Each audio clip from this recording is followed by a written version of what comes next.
झालो सावध झालो सावध झालो हरीच्या आलो जागरणा जेथे वैष्णवांचे भर जय जयकार गर्जतसे पळोनिया गेली झोप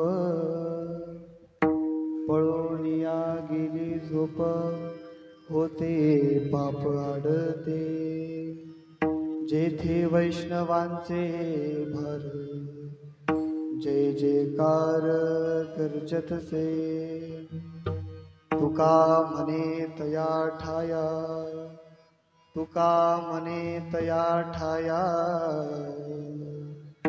ओल छाया कृपेची जेथे वैष्णवांचे भार जय जयकार गर्जतसे ठाला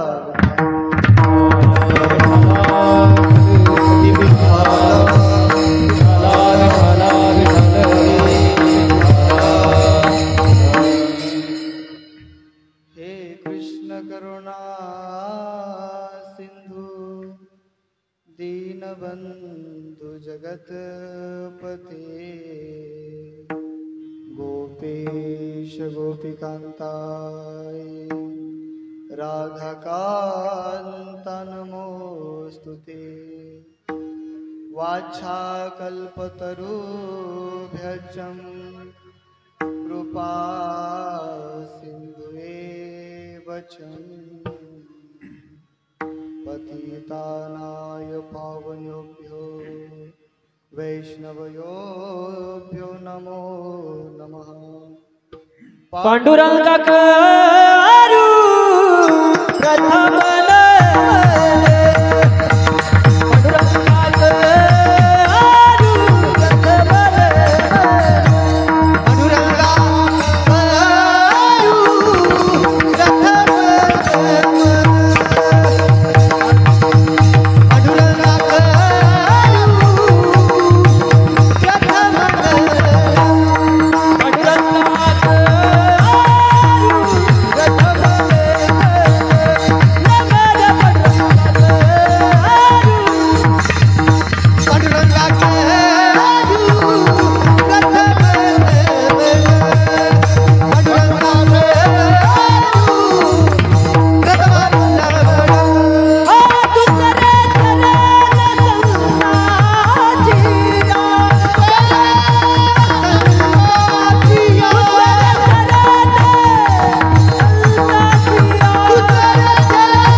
पांडुरंगा करू प्रथम नमन दुसरे चरण संताचिया त्यांच्या कृपादाने कथेचा विस्तार बाबाजी सद्गुरु दास तुका मस्तक हे पाया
भाषा महाराष्ट्र देशची अंतर्वेदी गोदे प्रवरेची ते प्रदेशी निर्माण घोगर ग्राम गोदातिरी पंचकोळसा म्हाळसा क्षेत्री जे निधिवास कुळेश्वरी जी विष्णुमूर्ती हा धन्य धन्य भैरवटा धन्य धन्य भैरवटा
प्रस्तुत प्रसंगवरून घेतलेला अभंग जगद्गुरु जगद्वंदनीय संत श्रेष्ठ श्री तुकाराम महाराज यांचा चारचरणाचा अभंग असून या अभंगामध्ये जगद्गुरु तुकाराम महाराजांनी आत्मस्थिती कशी असते, आत्मस्थितीला गतप्रत होण्यासाठी ते आपल्याला प्रेरित करत आहे.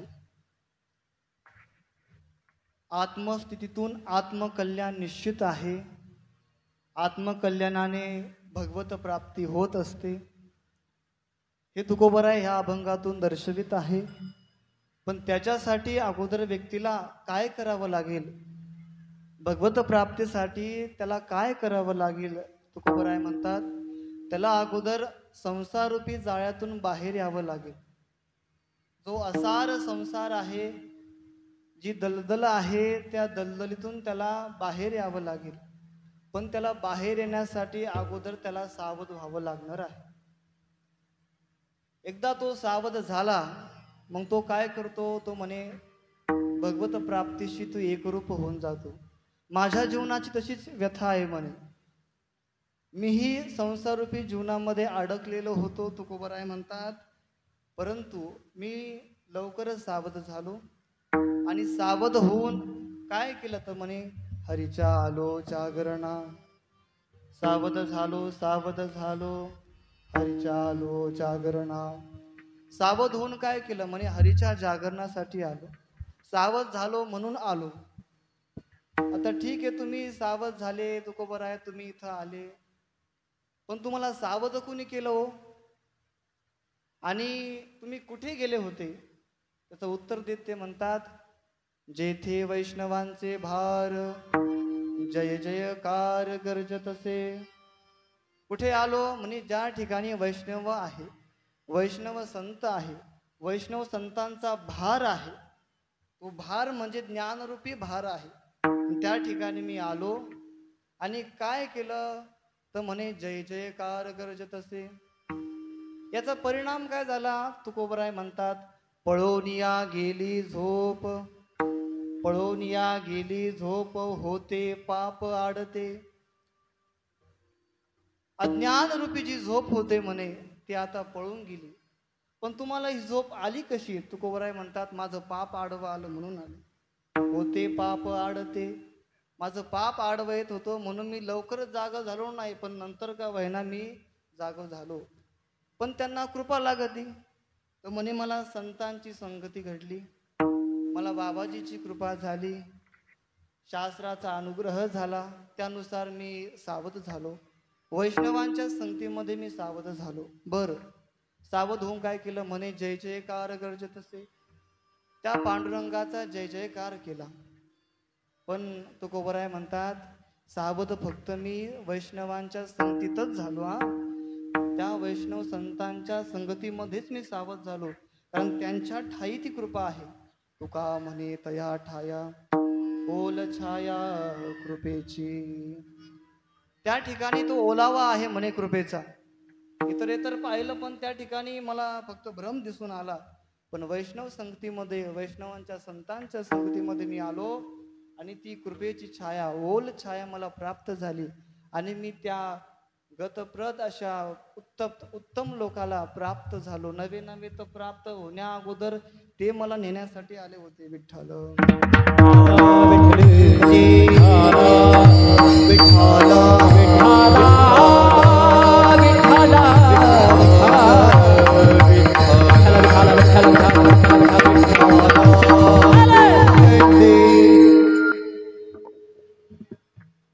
अभंगावर बोलण्यापूर्वी विचार मांडत असताना थोडासा परिहार महत्वाचा आहे.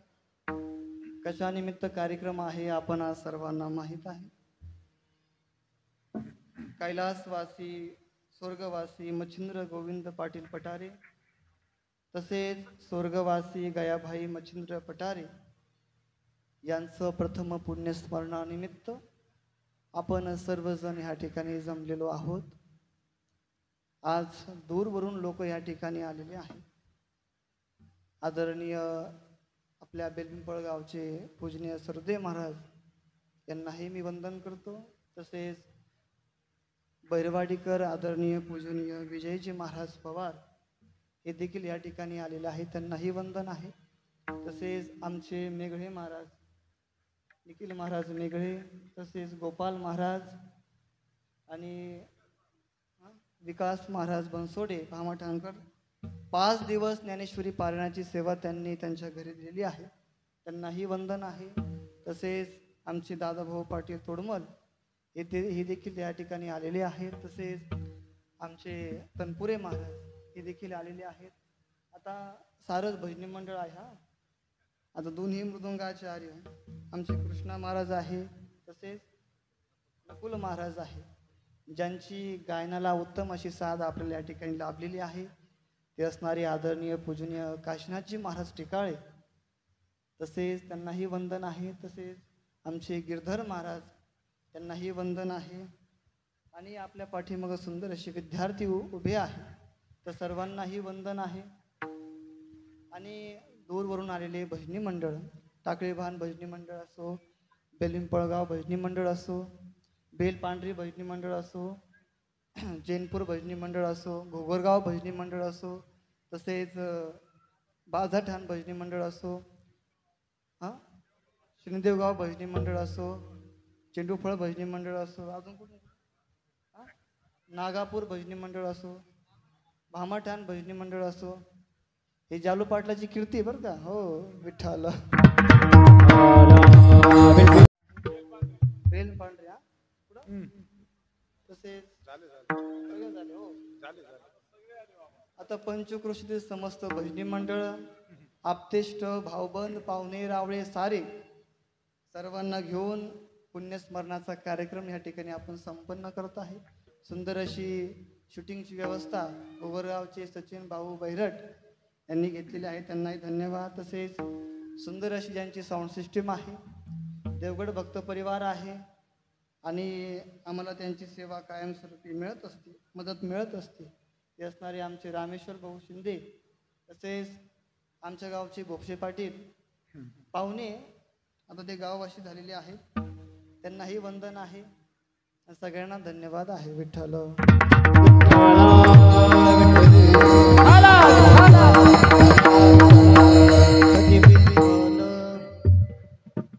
पटरे पाटलाच्या परिवारातून गेल्या 1 वर्षापूर्वी ज्यांचं दुःखद निधन या ठिकाणी झालेलं आहे, त्यांच्या पुण्यस्मरणानिमित्त आपण करत असलेलं हे वर्षश्राद्ध, त्यांच्या कुटुंबामध्ये असणारे श्री आदरणीय जालूभाऊ पाटील पठारे, तसेच श्री आदरणीय एकनाथ पाटील पठारे, तसेच आदरणीय श्री चांगदेव पाटील पठारे, तसेच त्यांची नातवंड श्री ठकचंद जालिंदर पाटील पठारे, तसेच श्री संजय जालिंदर पाटील पठारे, तसेच श्री ज्ञानेश्वर चांगदेव पाटील पठारे, कुटुंबातल्या सर्व सुना, सर्व लेकी, सर्वांना घेऊन असा सुंदर असा त्यांचा छोटासा परिवार आहे.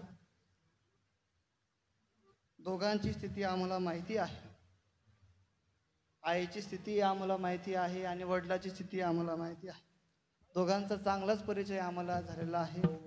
नवे तर दोघांचाही सहवास आम्हाला झालेला आहे. आईकडे पाहिल्यावर त्यांचा चेहरा जर पाहिला तर सदा कधी हसरत होता. कधी आश्रमावर ते आल्या तर म्हणे हसत हसत त्यांना एवढी इच्छा वाटायची कधी बाबाचं दर्शन घेऊ. घरून निघत असताना ही विचार होता लवकर लवकर चला, है की नाही. आणि जर घरी जाण्याची वेळ आली तर फार आनंद व्हायचा, त्यांच्या चेहऱ्यावर फार हसू राहायचं की म्हणे आता बाबा येणार आहे, आवरा पटापटा. घरच्यांना सांगायचे आवरा आवरा रपा आवरा. असं त्यांचं सुंदर असं व्यक्तिमत्व आज गेल्या 1 वर्षापासून आपल्यातून निघून गेलेलं आहे. तसेच त्यांचे पिताश्री, त्यांचे पती, त्यांचाही स्वभाव खूप गोड होता आणि सर्वांना घेऊन चालणारे. तसेच खूप कष्ट, शून्यातून निर्मिती आहे कुटुंबाची. खूप कष्ट केले, कष्टाचं फळ सुंदर असं त्यांचं आज कर्तृत्व दिसत आहे त्यांच्या कार्यातून. दोघांनाही मी धन्यवाद देतो. सुंदर असे संस्कार तुम्ही आपल्या मुलांवर दिलेले आहेत आणि तेही संस्कारामध्ये रुंदीगत होत आहे. आमचे जालू पाटील असतील स्वतः भजनी आहेत आणि त्याच्यामुळे जेवढे भजनी जमलेले आहेत, है की नाही. गोड व्यक्तिमत्व आहे. तसेच आमचे एकनाथ भाऊ असतील, स्वभावही खूप गोड आहे. तसेच आमचे चांगदेव पाटील असतील, यांचाही स्वभाव खूप गोड आहे. आता माहिती आहे म्हणून सांगतो आहे की नाही. तिघांचाही गोड स्वभाव, तिघाही आपल्या कार्यकर्तृत्वाने आत्मकल्याणाचा प्रयत्न देखील करत आहे. कुटुंबाची स्थिती शून्यातून वर आलेली आहे.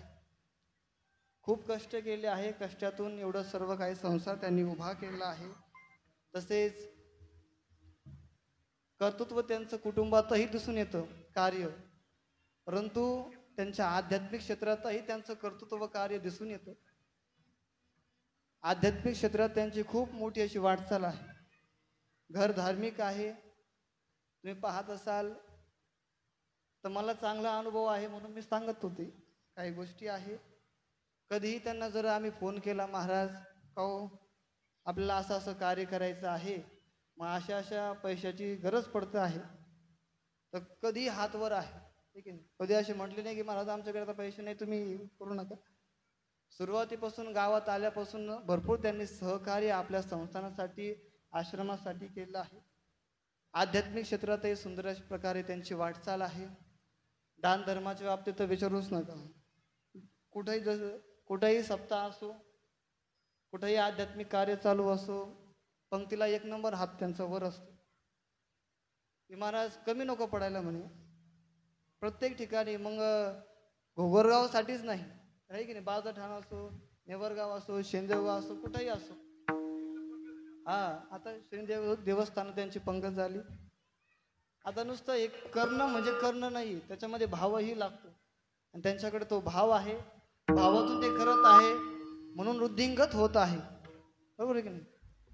आपोआप शून्यातून निर्मिती होत नाही. त्याला भगवत प्राप्तीची, भगवत कृपेची ही गरज लागते. साधू संतांचा आशीर्वादही लागतो आणि त्यांनी दोन्हीही प्राप्त करून घेतलेला आहे जीवनामध्ये. साधू संतांचा आशीर्वादही त्यांच्याकडे आहे, भगवत कृपा देखील आहे आणि आध्यात्मिक कार्यामध्ये त्यांची सुंदर प्रकारे अशी वाटचाल आहे. कोणतेही साधू संत त्यांच्या घरी आले की त्यांना फार आनंद. कायम साधू संत त्यांच्या घरी येतात. अनेक संत मंडळी त्यांचा परिचय आहे आणि अशा अनेक गोष्टी आहेत. यातच खरं हित आहे. बरोबर आहे की नाही. खरं हित पाहिलं तर अध्यात्मात आहे. अनेक श्रीमंत आम्ही पाहिले, पण दान धर्माच्या बाबतीत फार कंजूसपणे वागतात. आता काही 80 एकरावाले, काही 90 एकरावाले, पण त्याला विचारलं तू कधी पंगत घातली भाऊ, तो म्हणतो महाराज अजूनपर्यंत नाही, पण मी पंक्तीसाठी जातो हा विठ्ठल. विठ्ठला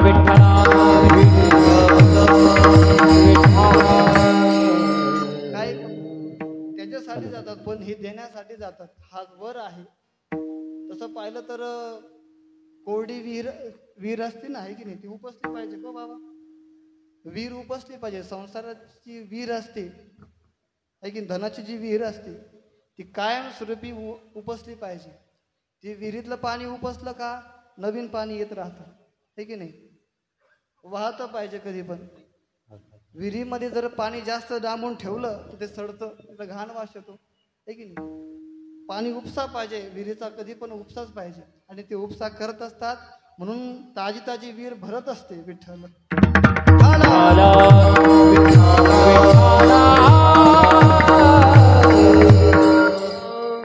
भगवंत मग कमी करत नाही ना हो, खूप खूप देतो. एवढं धन देतो, आनंदी आनंद. आणि नुसतं धन नाही पाहिजे आम्हाला, सुखही पाहिजे, आहे की नाही. आणि त्या सुखाच्या दृष्टिकोनातून, आनंदाच्या दृष्टिकोनातून हे पुण्यकर्म आम्ही केलं पाहिजे. त्या अनुषंगाने ते करत आहे.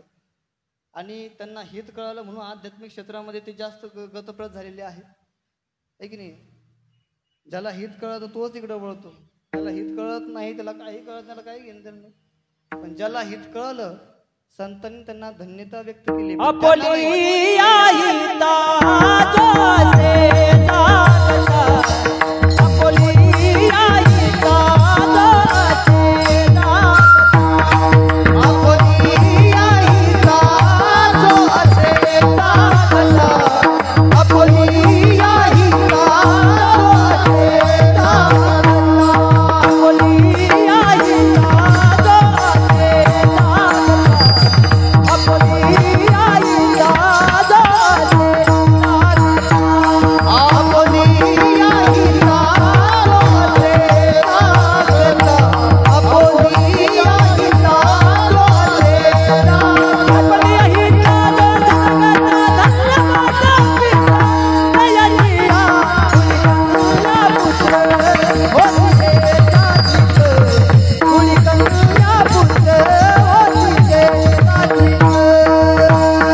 पाहिलं तर धन्यता त्यांना नाही, त्यांच्या आई वडिलाला आहे. धन्य माता पिता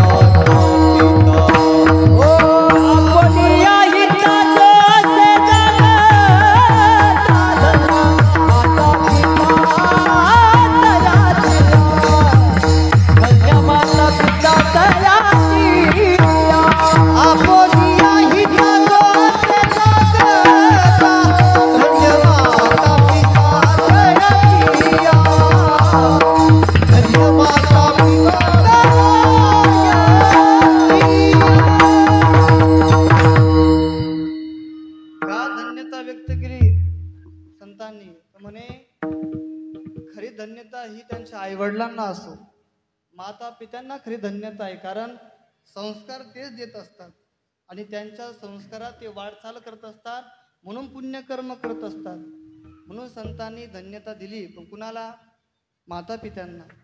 या दोघांनाही धन्यता आहे. आणि अशा प्रकारे त्यांचा परिवार सुंदर प्रकारे कार्य करत आहे. आध्यात्मिक क्षेत्रातही सुंदर प्रकारे वाटचाल आहे. आणि त्याच अनुषंगाने आपण सर्वजण या ठिकाणी उपस्थित राहिलो आहे. कारण एवढे भजनी एकत्र येणं, एवढे संत मंडळी एकत्र येणं हे फार अवघड आहे आता. परंतु तुमच्या आध्यात्मिक क्षेत्राच्या कार्याने, कर्तृत्वाने हे आज दाखवून दिलं की, आहे की नाही, अध्यात्म कसं असतं. त्याच्यामुळे आज एवढे समस्त भजनी मंडळ महाराज मंडळ या ठिकाणी जमलेले आहेत आणि जीवनाची वाटचाल खऱ्या पद्धतीने पाहिली तर अशाच प्रकारे असली पाहिजे, आहे की नाही. कोणी आमच्यासाठी यावं याच्यापूर्वी आम्ही त्यांच्यासाठी जावं हे आवश्यक आहे. विठ्ठल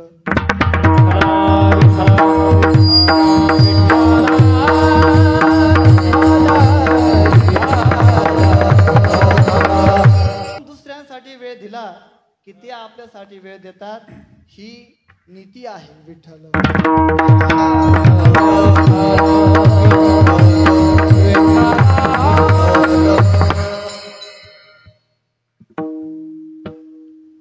विचार करत असताना तसं पाहिलं तर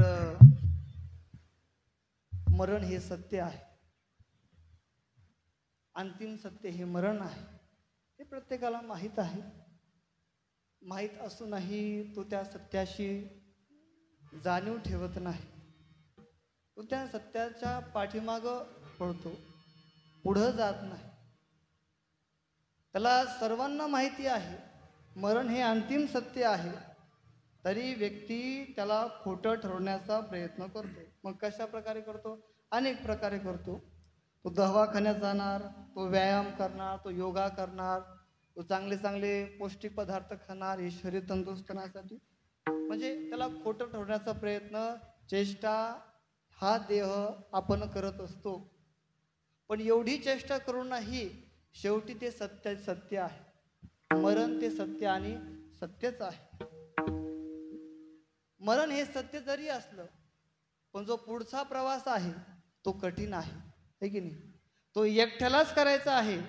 निळोबाराय आपल्या वचनातून सुंदर प्रकारे सांगतात, प्रवास हा एकट्यालाच करावा लागतो. येणे एकले हो जाणे ही शेवटी, येणे एकले हो जाणे ही शेवटी, येणे एकले हो जाणे ही शेवटी, येणे एकले हो जाणे ही शेवटी. ओ येथे राहण्याची नाही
संत निळोबाराय म्हणतात येणे एकले हो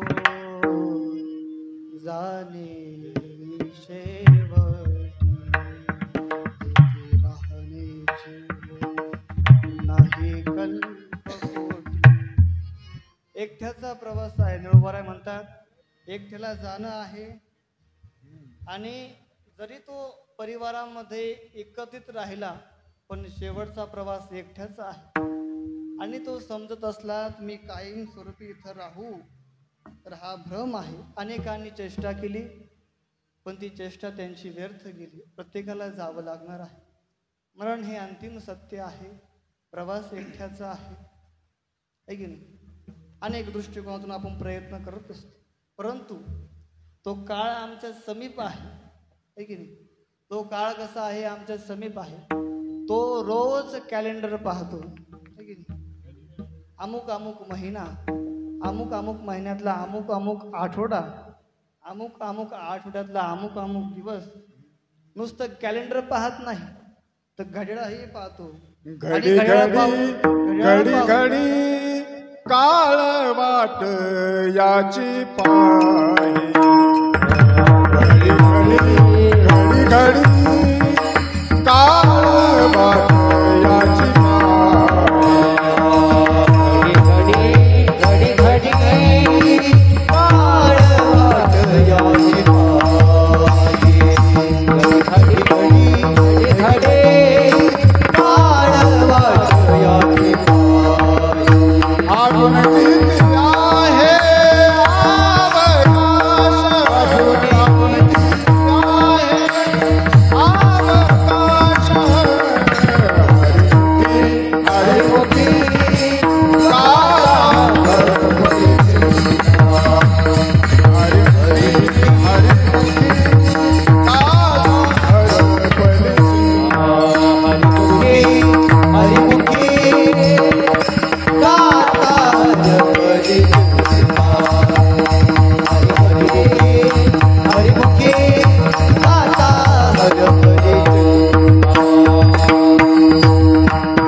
घड्याळाकडे तो काळ पाहतो आहे की नाही.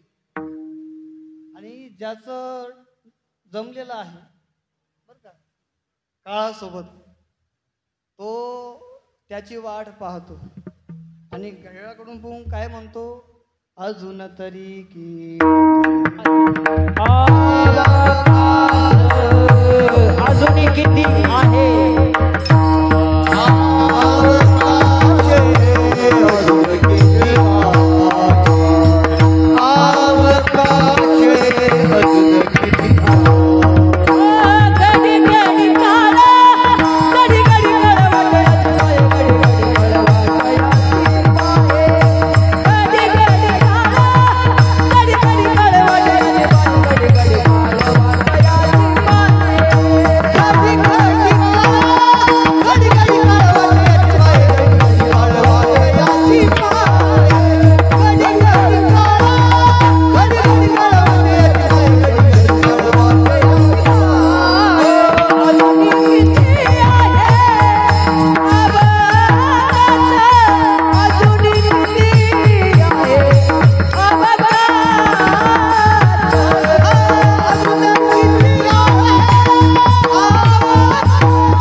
घडी घडी काळ वाट याची पाहे अजून किती आहे अवकाश. तो वाट पाहतो आहे बसलेला आहे समीप आहे लय लांबही राहत नाही. ते म्हणतात की तो कुठं आहे धर्मराजाच्या दरबारामध्ये तो आहे म्हणे पण तो स्वतः येतो का नाही म्हणे. तो अनेक सैनिकांना आपल्या दूतांना प्रत्येक राज्यामध्ये राज्यातल्या प्रत्येक घटक राज्यामध्ये आणि घटक राज्यामधल्या गावा तालुक्यामध्ये, जिल्ह्यामध्ये, जिल्ह्यातल्या तालुक्यामध्ये, तालुक्यातल्या गावामध्ये त्याने आपले जोडीदार पाठवलेले आहे आणि मग ती त्याचं सारखंच कार्य करत असतात.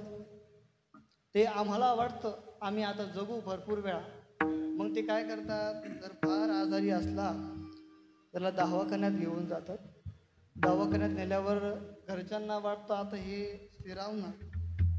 काही म्हणतात मग तिला मोठ्या दवाखान्यात नेला असतं तर वाचला असता, पण तेही शक्य नाही. आमच्या दृष्टिकोनातून आम्ही ते मान्य करतो की त्या गोष्टी आता सत्य आहे, आम्ही त्या बऱ्या होऊ शकतात आमच्या हाताने, आम्ही त्यांना बरं करू शकतो, परंतु हे आपल्या हातात नसतं. त्या अनुषंगाने हे सर्व काही ब्रह्मदेवाच्या हातामध्ये आहे आणि फक्त ब्रह्मदेवालाच माहिती आहे. आम्ही जन्माच्या पूर्वी त्यांनी किती काय पराक्रम केला आहे की नाही, कसा आकडा त्यांनी आमच्या मस्तकावर लिहिला, कोणती वेळ लिहिलेली आहे, कोणता काळ लिहिलेला आहे आणि कोणाच्या हाताने मरण आहे आणि कोणत्या स्थितीला मरण आहे, हे सर्व काही ब्रह्मदेवाने आम्ही जन्माच्या पूर्वीच आमच्या मस्तकावर लिहिलेला आहे. मग सटवी तोपर्यंत संरक्षण करत असते, सटवी तोपर्यंत ती पाहते. ब्रह्मदेव सटवीला सांगतो, हे बघ ग बाई, आता एक काम कर, याच्या मस्तिष्कावर तो आकडा आहे आणि त्याच्या अगोदर फक्त तू काय कर, बालपणापर्यंत त्याचं संरक्षण कर. बालपणापर्यंत संरक्षण कुठपर्यंत कर, जो आकडा आहे तिथपर्यंत कर. मग तो तिथपर्यंत ती सटवी संरक्षण करते आणि तो आकडा भरायला लागला, ती स्थिती जवळ आली की ती सटवी मग आपला हात माया काढून घेते आणि मग माया सटवीने आपली काढून घेतली की म्हणे मग तो तिथं काळाचं कार्य सुरू होतं. तिथून पुढे आहे की नाही, तिथून पुढे काळाचं कार्य सुरू होतं आणि ते काळाचं कार्य सुरू झालं की म्हणे मग पुढे प्रवास कठीण, पुढं अवघड आहे. आणि त्या अनुषंगाने हे सर्व काही आम्हाला माहिती असून देखील आम्ही असार संसारामध्ये, दुःखरूपी संसारामध्ये ग्रसित झालेलो आहे, पडलेलो आहे. तो असार संसार म्हणजे चिखलाची दलदल आहे आणि त्या चिखलाच्या दलदलीमध्ये आम्ही मायेच्या अवकाशाप्रमाणे, त्या मायेच्या मध्यस्थितीने आम्ही त्या दलदलीमध्ये अजून फसत जात आहे. फसत जात असताना आम्ही विचार करत नाही की पुढं आमचं काय आहे, पण तो का विचार करत नाही की म्हणे माया त्याला विचार करू देत नाही. कारण मायेची जी साधनं आहेत, वासना, अहंकार, राग, मोह, या अनेक त्या दलदलीमध्ये त्या मायेच्या साधनांनी त्याला गिरून घेतलेलं आहे. मग त्या अनुषंगाने ते साधनं त्या व्यक्तीला दलदलीमध्ये अजून अजून अजून फसवित जात आहे. त्यातून मग आम्हाला कोण सोडवणार याचा विचारही तो देखील करत नाही. आणि जे विचार करतात त्यांना बाकीचे मागं वळतात. विठ्ठल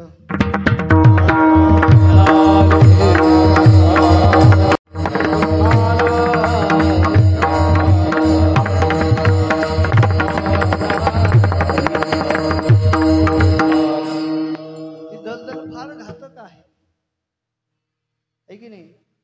महाराजांनी वर्णन केलं आहे, विषयाचे सुख येथे वाटे गोड, पुढे घडाय मदा,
विषयाच्या सुखामध्ये आम्ही एवढं पारंगत होतो, आजूबाजूला काय चालू आहे ते देखील आम्हाला समजून देत नाही.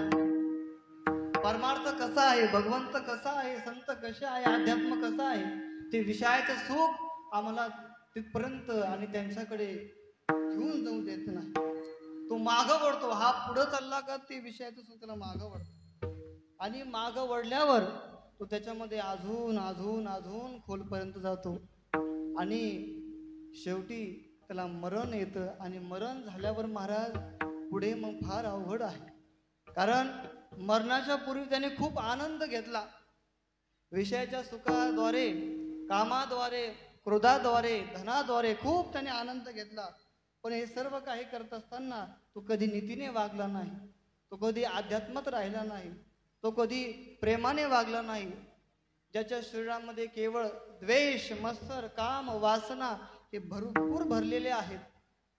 आणि असा व्यक्ती ज्यावेळेस शेवट मरतो त्यावेळेस महाराज यमदूत काय करतात? मारिती तोडी निष्ठुर,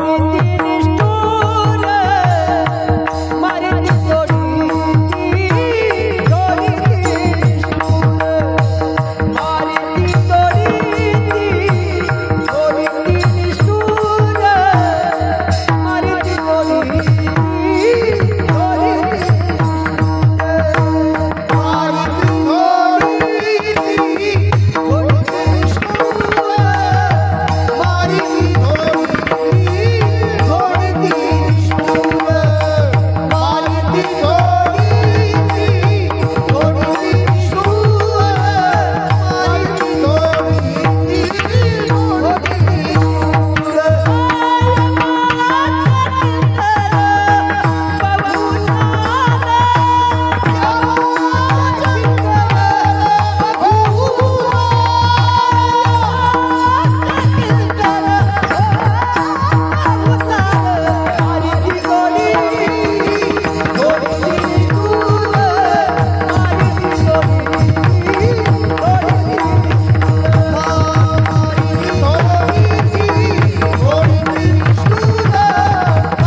असा व्यक्ती वरती गेल्यावर यमदूत त्याची पूजा नाही करणार काळ घेऊन. मग काय करणार? ते निष्ठुर आहे, त्यांना दया नाही, मया नाही, काही नाही. ते काय करतात? मारिती तोडीती झोडीती निष्ठुर, यमाचे किंकर बहुसाल. ते यमदूत आहे, आणि यमदूत असल्यामुळे त्यांच्या दया, मया, प्रेम काही नाही. याने पाप केलं ना, मग या पापाचं दंड याला मिळालं पाहिजे, या अनुषंगाने ते त्याला त्याच्या आत्म्यासोबत छळकूट कल्पना करतात, त्याला मारतात, तोडतात, झोडतात. आणि मग तो यमदूतांच्या नावाने किंकळ्या मारतो, है की नाही? मग तिथे कुणी न सोडविना त्या ठिकाणी आम्हाला कुणी वाचू शकत नाही, कारण आमचा आवाज तिथून खालीही येत नाही आणि देवापर्यंतही जात नाही. जेवढं पाप आमचं तिथपर्यंत अडकलेलं आहे तेवढं पाप भोगल्याशिवाय, ते यमराजांच्या यातना भोगल्याशिवाय ते आम्हाला तिथून सोडणार नाही. मग आम्ही विचार केला पाहिजे त्या गोष्टीचा, आम्ही आमच्या जीवनामध्ये काय करत राहिलो आहे आणि आम्ही काय केलं पाहिजे. असा विचार जर प्रत्येकाने केला तर निश्चितपणे तो तरू शकतो. पण असा विचार करायलाही त्याच्याकडे भावना नाही, असा विचार करायलाही तो उत्सुक नाही. तो फक्त आणि फक्त त्या मोहामध्ये, मायामध्ये अडकलेला आहे. त्याच्यामुळे त्याला कुणी काही जरी सांगितलं तरी तो ऐकू शकणार नाही. हो,